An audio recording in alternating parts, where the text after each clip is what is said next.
ఒకరి ఎడల ఒకరు చేదైన తలంపులను కలిగి ఉండవద్దు. భార్యాభర్తలు ఇద్దరూ కూడా నాలుక మీద దృష్టి పెట్టాలి అనే సలహాను స్వీకరించాలి. భర్తలారా, మీ భార్యలను ప్రేమించుడి, వారిని నిష్ఠూర పెట్టకుడి అని కొలసీలకు రాసిన పత్రిక 3వ అధ్యాయము 19వ వచనంలో చదువుతాము. ఈ వచనము కేవలము చేదైన మాటలు మాట్లాడడం గురించి మాత్రమే కాదు, చేదైన భావములు హృదయంలో కూడా ఉండకూడదు అని సూచిస్తుంది. నీవు ఒక్క మాటైనా మాట్లాడకపోవచ్చు, కానీ చేదైన ఆత్మను కలిగి ఉండవచ్చు. హెబ్రీయులకు రాసిన పత్రిక 12వ అధ్యాయము 15వ వచనములోని చేదైన వేరు అంటే ఇదే.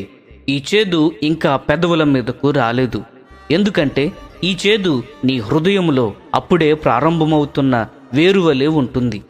నీ భార్య అన్న మాటకో లేక తాను చేసిన పనికో నీ హృదయంలో చేదైన భావములు కలిగి ఉండవచ్చు.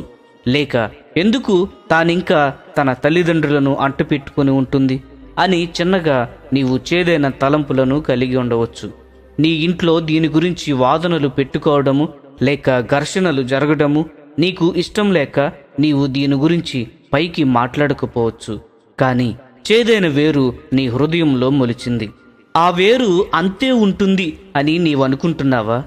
ఒకవేళ అది పెరగాలని నీవు అనుకోకపోయినా సాతాను దానికి నీళ్లు పోసి పెంచుతాడు. ఆ విధముగా సాతాను చేదైన వేరును త్వరగా పెంచాలని ఎల్లప్పుడూ ప్రయత్నిస్తాడు. ఆ చేదైన వేరును తీసివేయడానికి నీవేమీ శ్రద్ధను చూపించలేదు కనుక అకస్మాత్తుగా చేదైన మాటలు కానీ క్రియలు కానీ బయటకు వస్తాయి. అవును, ఇతరులను నిందించకుండా మరియు చేదైన తలంపులను కలిగి ఉండకుండా నీ హృదయమును భద్రపరుచుకోవాలి. ఏ క్షణంలో అయితే నీ హృదయంలో ఇవి మొలకెత్తినట్లు చూస్తావో వెంటనే వాటిని తీసి పారవేయాలి. ప్రియ స్నేహితులారా, కుటుంబాలలో ఒకరి ఎడల ఒకరము చేదైన వేరు కలిగి ఉండకుండానట్లు మమ్మును బలపరచి మీ శక్తితో కాపాడండి అని ప్రార్థించదము.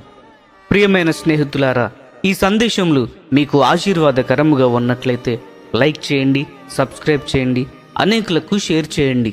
మీ విలువైన అభిప్రాయములను కామెంట్ రూపంలో మాతో పంచుకొనండి.